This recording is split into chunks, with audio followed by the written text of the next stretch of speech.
Hello दोस्तों, नमस्कार। Great investor channel में आपका मैं बहुत बहुत स्वागत करता हूं। इस वीडियो में मैं एक आईपीओ को डिस्कस करने वाला हूं। इससे पहले मैं काफ़ी सारे आईपीओ के ऊपर वीडियो बना चुका हूं, जैसे Tata technologies, Gandhar refinery oil के ऊपर।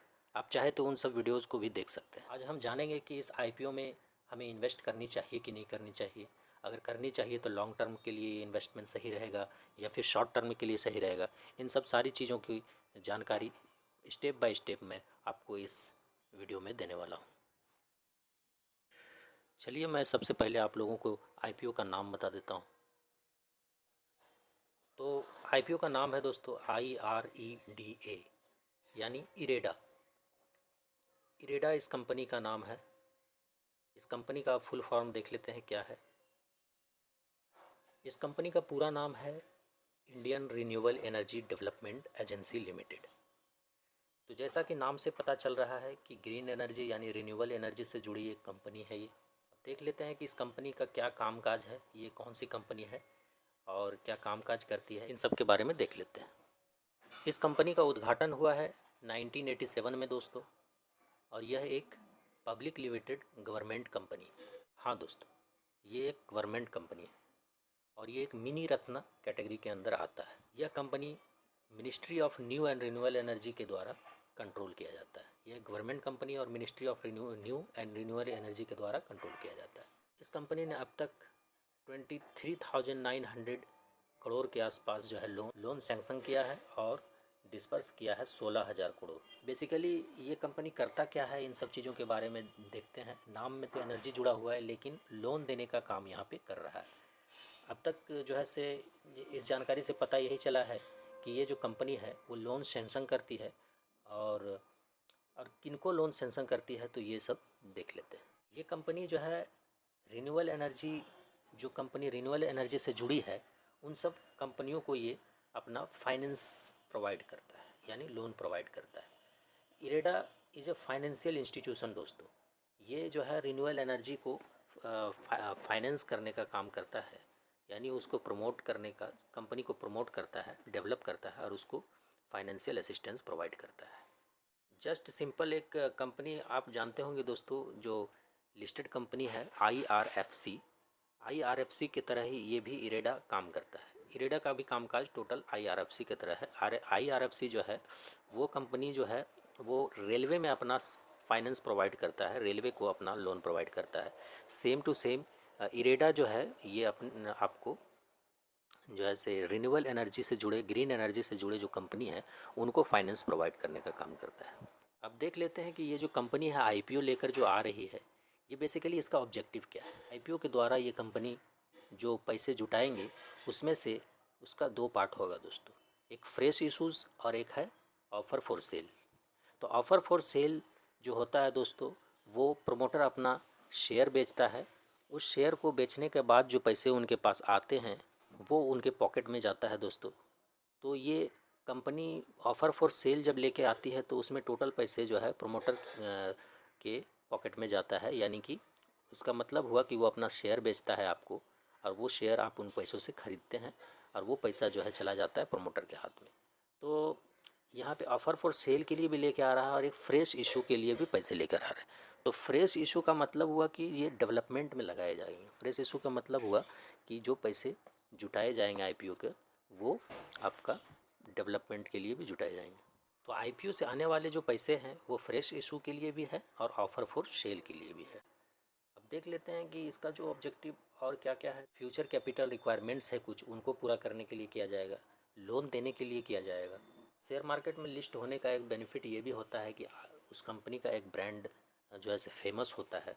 तो ये भी एक ऑब्जेक्टिव कंपनी का है शेयर मार्केट में आईपीओ लाने का।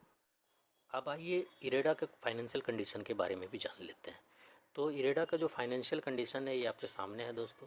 21 में देख सकते हैं इनकम इनका रहा था 2600 करोड़, 22 में इनकम रहा था 2800 करोड़, और ये दो डेटा जो दिया गया है वो मार्च और सितंबर का, यानी 6 महीना का डेटा है। तो इसमें भी इनकम अच्छा देखने को मिल रहा है, 3400 करोड़ और 2300 करोड़। तो इनकम बढ़ते हुए देखा जा रहा है, इनकम में बढ़ोतरी हुई है। प्रॉफिट भी देख लीजिए, 2021 में था 346 करोड़, 2022 में था 633 करोड़ और मार्च 23 में बढ़ के हो गया है 864 करोड़, सितंबर में है 579 करोड़। तो प्रॉफिट एक ढंग से सही है, दे रहा है अच्छा प्रॉफिट। पिछले कुछ सालों से प्रॉफिट बढ़ती हुई नज़र आ रही है। और एक बात यहाँ ध्यान देने की बात है दोस्तों कि बोरोविंग थोड़ी सी ज़्यादा है, और बोरोविंग यानी कर्जा थोड़ा सा ज़्यादा, उधार थोड़ा सा ज़्यादा है। 2021 में बोरोविंग था 24,000 करोड़ और 22 में बोरोविंग हो गया है 27,000 करोड़ और 23 में बोरोविंग जाके हो गया है 40,000 करोड़। तो बोरोविंग धीरे धीरे हल्का हल्का बढ़ता नज़र आ रहा है।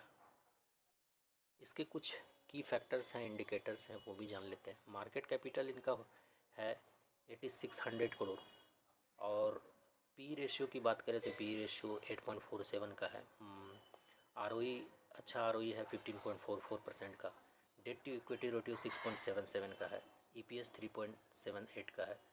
तो डेट टू इक्विटी रेशियो थोड़ा सा यहाँ पे ज़्यादा है, लेकिन बाकी देखा जाए तो बाकी चीज़ें बेहतर है। आईपीओ का डिटेल्स जान लेते हैं। आईपीओ जो आने वाला है वो 21 नवंबर को आएगी और 23 नवंबर तक रहेगी, यानी आप अप्लाई कर सकते हैं 21 नवंबर को, 22 नवंबर को और 23 नवंबर को आप अप्लाई कर सकते हैं। यहाँ पे फेस वैल्यू दिया गया है। फेस वैल्यू 10 रुपीज़ पर शेयर रहेगा।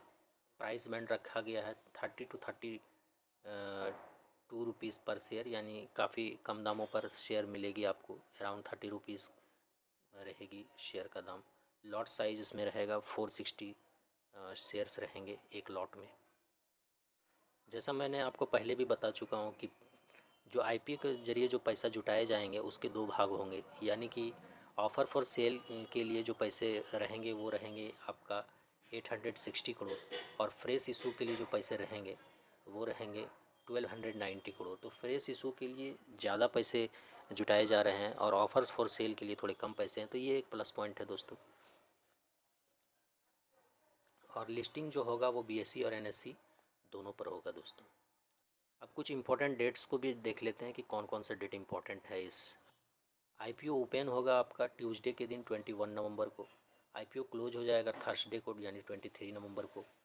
और आपका अलॉटमेंट हो जाएगा 29 नवंबर को। और जब अलॉटमेंट नहीं होता है किसी को अप्लाई करने के बाद तो वो फिर मनी रिफ़ंड हो जाता है, वो हो जाता है आपको 30 नवंबर को। आपका डीमैट अकाउंट में जो है से दिखने लगेगा 1 दिसंबर से। और एनएसई और बीएसई पर लिस्टेड होगा ये 4 दिसंबर को। तो कुल मिलाकर ये था दोस्तों आईपीओ जो अभी आने वाला है। इरेडा नाम की कंपनी लेके आ रही है। तो इरेडा कंपनी से जुड़ी आईपीओ के बारे में जो जानकारी दी है, अगर अच्छा लगा है तो दोस्तों वीडियो को लाइक कर दें और चैनल को सब्सक्राइब कर दें, ताकि चैनल को ग्रो होने में ज़्यादा से ज़्यादा आप सपोर्ट कर पाएँ दोस्तों। थैंक यू सो मच दोस्तों।